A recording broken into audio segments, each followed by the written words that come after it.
সকলোকে শুভ সন্ধিয়া জনাই আজি সন্ধিয়াৰ কেইটামান গুৰুত্বপূৰ্ণ খবৰ আপোনালোকলৈ লৈ আহিছোঁ। আজি হৈছে 7 এপ্ৰিল আৰু আজি 7 এপ্ৰিলৰ সন্ধিয়া খবৰকেইটা আপোনালোকে শেষৰলৈকে চাব বুলি আশা কৰিলোঁ। শেষত আপোনালোকৰ মন্তব্য কমেণ্টৰ জৰিয়তে জনাব আৰু সদায় কোৱাৰ দৰে এইখিনিতে আপোনালোকক এটা অনুৰোধ কৰিম, চেনেলটোলৈ আপোনালোক যিসকল নতুনকৈ আহিছে ছাবস্ক্ৰাইব কৰাৰ লগতে কাষতে থকা বেল আইকনটো প্ৰেছ কৰি অল কৰি থ'ব, যাতে নতুন এটা ভিডিঅ' দিয়াৰ লগে লগে আপোনালোকে আগতীয়াকৈ চাবলৈ পায়।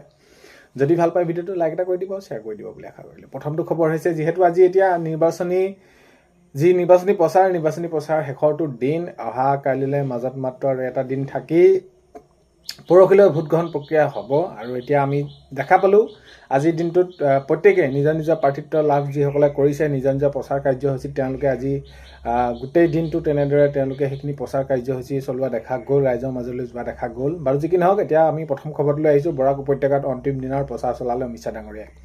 তো বৰাক উপত্যকাত মাননীয় অমিত শ্বাহ ডাঙৰীয়াই, গৃহমন্ত্ৰী ডাঙৰীয়াই অন্তিম দিনৰ প্ৰচাৰ চলালে। তো এতিয়া ৰাইজৰ মাজত সেয়াই শেষৰটো দিনত তেওঁ সেইখিনি বক্তব্য কৰিছে যে আগন্তুক সময়ত বিজেপি চৰকাৰ হ'লে কিসমূহ কাম কৰিব, কি কাম কৰা হ'ল, এইখিনি সকলোখিনি প্ৰচাৰ চলোৱা দেখা গ'ল। আৰু নেক্সটটো খবৰ যদি আমি চাওঁ, সেই একেই যি নিৰ্বাচনী আজি শেষৰটো দিন আৰু এতিয়া আজি উজনিত মাননীয় মুখ্যমন্ত্ৰী মহোদয়ৰ নিৰ্বাচনী প্ৰচাৰত অংশগ্ৰহণ কৰি মাননীয় মুখ্যমন্ত্ৰী মহোদয়ে তেনেদৰে তেওঁ সেই আগন্তুক যি কাম কৰিব বা ৰাইজক যিখিনি কৰিলে আগন্তুক তাতকৈ বহুত বেছি অতি আগ্ৰহে বা ৰাইজৰ যিসমূহ আছে সমস্যা সেইসমূহ দূৰ কৰাৰ কথাও মাননীয় মুখ্যমন্ত্ৰী মহোদয়ে উল্লেখ কৰিছে। আৰু ৰাইজৰ পৰা ইমানখিনি মৰম চেনেহ পাইছে আৰু ৰাইজে ইমান মৰম দিছে, নিশ্চয় বা NDA চৰকাৰে হ'ব বা এই যি বিজেপি চৰকাৰে হ'ব বুলি তেওঁ আশাবাদী। আৰু এইখিনি আজি শেষৰটো দিনত মাননীয় মুখ্যমন্ত্ৰী মহোদয়ে কাৰ্যসূচী হাতত লোৱা দেখা গ'ল। আৰু আজি বিয়লি 5টা বজাৰ পৰা কোনেও নিৰ্বাচনী প্ৰচাৰ চলাব নোৱাৰিব আৰু সেইখিনি আইনমন্ত্ৰে দণ্ডনীয় হ'ব, কাৰণ অহা কাইলৈ থাকি পৰহিলৈ নিৰ্বাচনী আৰু 5টা বজাৰ পৰা সেইখিনি সকলোখিনি বন্ধ হৈ পৰিছে। এতিয়া নিৰ্বাচনী প্ৰচাৰ কোনো ক'ব নোৱাৰিব মোক ভোট দিয়ক বা আমাক ভোট দিয়ক, এনেকুৱা ধৰণৰ কোনো মন্তব্য কৰিব নোৱাৰিব। নেক্সট খবৰ হৈছে, মুছলমানক বিৰোধিতা কৰা লুৰিণজ্যোতি গগৈয়ে কি মুখ লৈ মীনাকান্দি সমষ্টিলৈ ভোট বিচাৰি আহিব। এনেদৰে বদৰুদ্দিন আজমল ডাঙৰীয়াই লুৰিণজ্যোতি গগৈ ডাঙৰীয়াক কটাক্ষ কৰি কৈছে যে যিসকলে মুছলমানক বিৰোধিতা কৰা সকলে লুৰিণজ্যোতি গগৈয়ে কি মুখ লৈ মীনাকান্দিলৈ ভোট বিচাৰি আহিব, এনেদৰে জনাইছে বদৰুদ্দিন আজমল ডাঙৰীয়াই মন্তব্য কৰিছে। নেক্সটটো খবৰ হৈছে, আজি বিয়লি সেয়াই মই ক'লোৱে 5 বজাত আজি সকলোখিনি নিৰ্বাচনী প্ৰচাৰ অন্ত পৰিল। এতিয়া আগন্তুক 26ৰ নিৰ্বাচনলৈ মাজত মাত্ৰ আৰু এটা দিন। এতিয়া সকলোৱে তেনেদৰে আজি সমাপ্ত কৰিলে নিজৰ যি তেওঁলোকৰ প্ৰচাৰ আছিলে, প্ৰচাৰ অভিযান সেইখিনি সমাপ্ত কৰা দেখা গ'ল। আৰু এতিয়া কোনো সেইখিনি নিজক লৈ যিসকলে প্ৰাৰ্থিত্ব লাভ কৰিছে তেওঁলোকে ভোট দিয়া নিদিয়া এইখিনিক লৈ কোনো কেনেদৰে ক'ব নোৱাৰিব। মুঠৰ এতিয়া আজি 5টা বজাত যোৱা সময়ত এইখিনি নিৰ্বাচনী প্ৰচাৰ অন্ত পৰা দেখা গ'ল। নেক্সটটো খবৰ হৈছে, কংগ্ৰেছে সদায় বাংলাদেশীক ৰক্ষণাবেক্ষণ দিব বিচাৰে। প্ৰধানমন্ত্ৰী ডাঙৰীয়াই মন্তব্য কৰি কৈছিল যে হয়, কংগ্ৰেছে সদায় বাংলাদেশীক ৰক্ষণাবেক্ষণ দিব বিচাৰে, এনেদৰে প্ৰধানমন্ত্ৰী ডাঙৰীয়াই সেইখিনি মন্তব্য কৰিছিল। আৰু এতিয়া যিহেতু আগন্তুক 26ৰ নিৰ্বাচন আহি আছে, নিৰ্বাচনৰ মাজত মাত্ৰ আৰু এটা দিন, এতিয়া সকলোৱে উৎকণ্ঠাৰে ৰৈ আছে আৰু 9 এপ্ৰিলৰ দিনাখনি ভোটগ্ৰহণ কেন্দ্ৰলৈ যাবলৈ বা ভোটাধিকাৰ সাব্যস্ত কৰিবলৈ সকলো আপোনালোক আহিব, সকলোৱে নিজৰ নিজৰ ভোটাধিকাৰ সাব্যস্ত কৰিব, নিজৰ যাৰ যি পচন্দ প্ৰাৰ্থী তেওঁলোকক সেইখিনি তেওঁলোকে নিজে দিব, সেইখিনিয়ে। নেক্সটটো খবৰ হৈছে, চুমা বাবাৰ মোৰ সমষ্টিলৈ আহিলে মোৰ ভোট বাঢ়ে। ৰূপজ্যোতি কুৰ্মী ডাঙৰীয়াই অখিল গগৈ ডাঙৰীয়াক কটাক্ষ কৰি কৈছে যে যিমানেই চুমা বাবা অৰ্থাৎ অখিল গগৈ ডাঙৰীয়া মোৰ সমষ্টিলৈ আহিব আৰু সিমানেই মোৰ সমষ্টিৰ ভোট বাঢ়ি যায়, ৰূপজ্যোতি কুৰ্মী ডাঙৰীয়াই মন্তব্য কৰিছে। ৰূপজ্যোতি কুৰ্মী ডাঙৰীয়াই অখিল গগৈ ডাঙৰীয়াক কটাক্ষ কৰি কৈছে যে মোৰ সমষ্টিলৈ চুমা বাবা যদি আহে তেনেহ'লে মোৰ সমষ্টিৰ ভোট বহুত বেছি বাঢ়ি যায় বুলি এনেদৰে মন্তব্য কৰিছে। নেক্সট খবৰ হৈছে, জয়ছোৱালৰ পৰিয়ালক সুধিব তেখেতৰ পত্নীয়ে সেন্দুৰ লয় নে নলয়। মাননীয় মুখ্যমন্ত্ৰী মহোদয়ৰ পত্নী ৰিণিকী ভূঞা শৰ্মাৰ ডাঙৰীয়ানীৰ এই যি সেন্দুৰ লোৱা নোলোৱালৈ প্ৰশ্ন উত্থাপন কৰাত তো মাননীয় মুখ্যমন্ত্ৰী মহোদয়ে এনেদৰে প্ৰশ্ন কৰে যে আৰু এতিয়া মোক গৈ শেষত মোৰ পত্নীকো পালেগৈ, এনেকুৱা ধৰণৰ মন্তব্য কৰি কৈ যে প্ৰথমে DY চেনেলৰ এই যি সাংবাদিকজনে প্ৰশ্ন সম্বোধন কৰিছিল তেওঁক সেইখিনি সুধিছিল, ইমানখিনিলৈ যাব নালাগে, কাৰণ কেলৈ তেতিয়া তেনেদৰে কৈছিল যে জয়ছোৱালৰ পৰিয়ালক সুধিব তেখেতৰ পত্নীয়ে সেন্দুৰ লয় নে নলয়। মুখ্যমন্ত্ৰী মহোদয়ে এনেদৰে মন্তব্য কৰা দেখা গ'ল।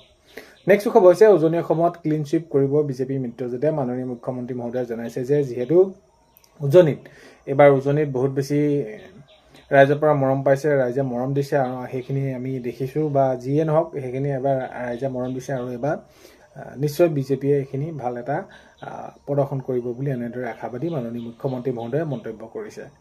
নেক্সট খবৰ হৈছে নামনিৰ পৰা মিয়া মুছলমানক উজনিলৈ আনি ভৱিষ্যতৰ ভোট বেংক হিচাপে ব্যৱহাৰৰ ভয়ংকৰ ষড়যন্ত্ৰ অখিল গগৈ। মাননীয় মুখ্যমন্ত্ৰী মহোদয় অখিল গগৈ ডাঙৰীয়াৰ বিৰুদ্ধে এনেদৰে মন্তব্য আগবঢ়াই কৈছে যে নামনিৰ পৰা মিয়া মুছলমানক উজনিলৈ আনি ভৱিষ্যতৰ ভোট বেংক হিচাপে ব্যৱহাৰৰ ভয়ংকৰ ষড়যন্ত্ৰ অখিল গগৈ এনেদৰে মন্তব্য কৰা দেখা গৈছে মাননীয় মুখ্যমন্ত্ৰী মহোদয়।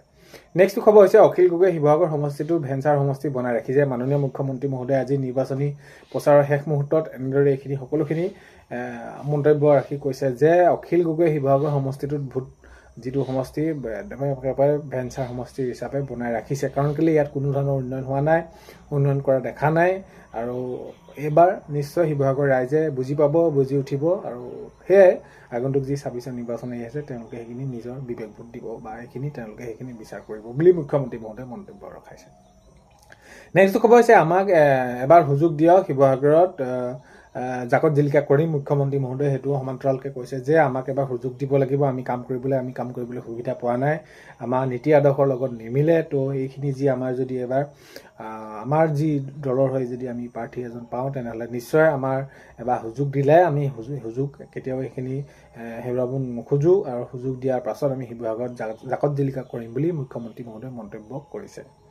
নেক্সট খবৰ হৈছে দিল্লীত পৱন খেৰৰ ঘৰত উপস্থিত অসম আৰক্ষী দল। এতিয়া মাননীয় মুখ্যমন্ত্ৰী মহোদয়ৰ পত্নী যি পাছপৰ্টৰ বিষয়ে এনেদৰে যি প্ৰশ্ন উত্থাপন কৰিছিল বা যিখিনি গোচৰত এনেদৰে সেইখিনি দেখা গৈছিল, যেনেদৰে সেইখিনি কথা কৈছিলে তথ্য, সেইখিনি ক্ষেত্ৰত এতিয়া যিহেতু মুখ্যমন্ত্ৰী পত্নীগৰাকী সেইখিনি ৰিণিকী ভূঞা শৰ্মা ডাঙৰীয়ানীয়ে যিহেতু এতিয়া সেইখিনি গোচৰ তৰিলে আৰু এতিয়া দিল্লীত পৱন খেৰৰ ঘৰত আজি উপস্থিত অসম আৰক্ষী দল উপস্থিত হোৱা দেখা যায়।